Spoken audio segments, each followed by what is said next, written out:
A long time ago, I remember watching an episode of The Simpsons where Bart breaks into a storage closet.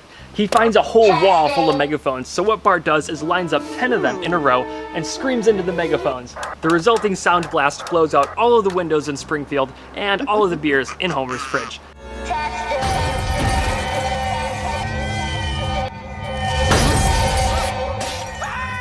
As a kid, I thought this was totally awesome, but as a slightly bigger kid, I'm worried about making a mess in the fridge.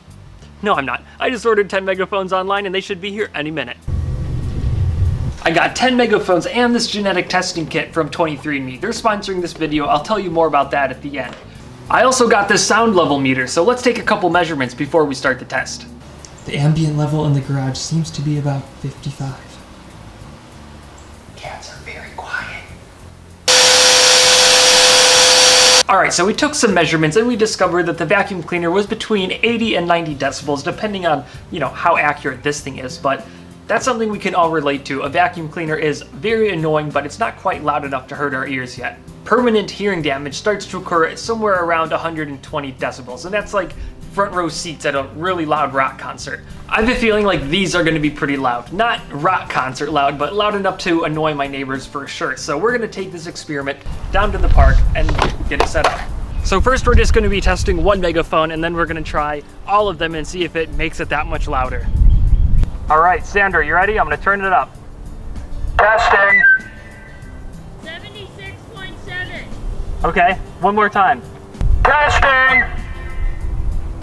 79.7. Now what about if I just yell?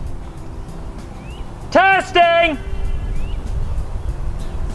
67. 67? We had a bit of fun, then got started on the very delicate operation of setting up all the megaphones in a row without having them squeal back at us. Shh. Okay, I got it. They're all on. They're only kind of doing a feedback loop right now. Okay, maybe a lot. We just have to be really quiet. Are you ready? Testing! 77. Really? Yeah. One more time. Testing! 81. So Sandra says it didn't sound any louder down there, but it sounded a lot more distorted. The power supply in there can only amplify the sound so much, and I think that's what's happening. And instead of amplifying the sound, it's actually just distorting the sound 10 times until by the time it gets to the last one, it's just feedback and garbled garbage. Well, my ears weren't ringing yet, so we decided to hook up 10 megaphones in a circle to create a literal feedback loop.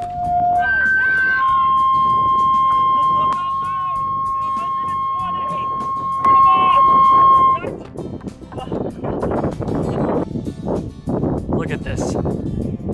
It maxed out at 120. Yeah, I know, it's kind of disappointing. We didn't create a huge shockwave and blow out all the lights in the stadium, but that feedback loop was actually pretty amazing that it got to 120 decibels, and that's actually 16 times louder than the vacuum cleaner was. And trust me, my ears got a little mild case of tinnitus from that bad boy.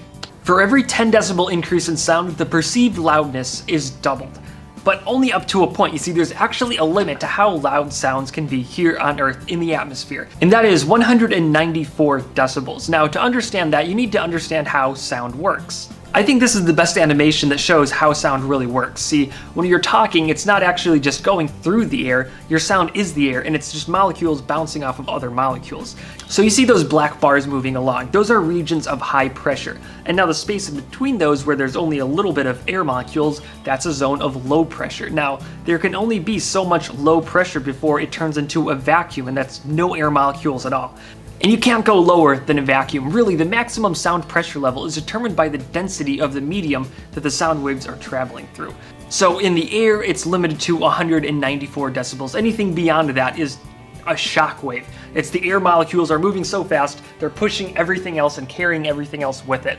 In water, sound can be much louder than it is on the surface. For example, the sonar that the Navy uses to do ocean research, that commonly operates at like 230 decibels. And that would kill us. Easily that would kill us if we were underwater near one of those ships when it pinged. And that's actually a theory why whales and dolphins will beach themselves, hop out of the water to get away from the super loud noise coming from the sonar. Anyway, I learned a lot from this video, but I still have a question. What do I do with all these extra megaphones? Well, I can strap a megaphone and a walkie-talkie to my drone to keep my girlfriend motivated.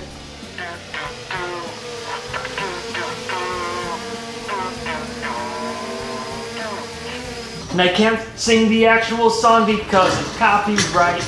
Oh.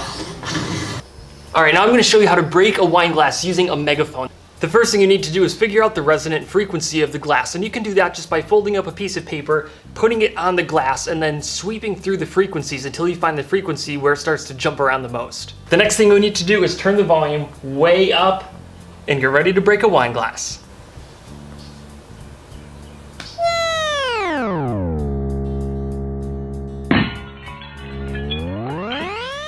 Don't look at me like that. I said we'd break it using a megaphone, not with the sound from the megaphone. Earlier in the video, I mentioned partnership with the company 23andMe. They do genetic testing and can tell you all sorts of cool things about your ancestry, genetic risk factors, and just really all the cool stuff that's locked inside your DNA. The name 23andMe references that our DNA is organized into 23 pairs of chromosomes.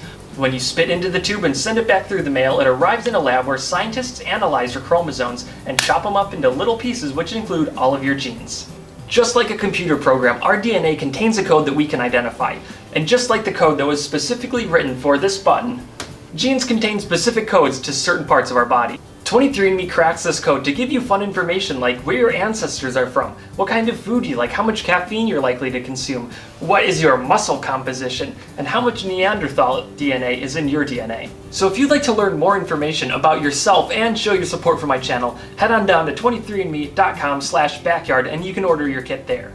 In a few weeks, I'm going to be getting my results back, and I want to give you guys a chance to win a kit of your own and this cool aluminum water ball casting. This isn't a part of the 23andMe sponsorship or anything, I just really like you guys and I think it'd be pretty fun. So whoever can guess the results to these 5 tests wins. I'm going to be making a video of my results in a couple weeks when I get the results back, and I'll announce the winners there. So see you then, good luck. A long time ago, I remember watching an episode of The Simpsons where Bart breaks into a storage closet. He finds a whole wall full of megaphones, so what Bart does is lines up 10 of them in a row and screams into the megaphones. The resulting sound blast blows out all of the windows in Springfield and all of the beers in Homer's fridge.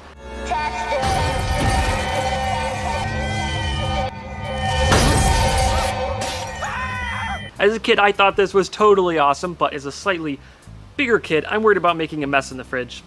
No, I'm not. I just ordered 10 megaphones online and they should be here any minute. I got 10 megaphones and this genetic testing kit from 23andMe. They're sponsoring this video. I'll tell you more about that at the end. I also got this sound level meter, so let's take a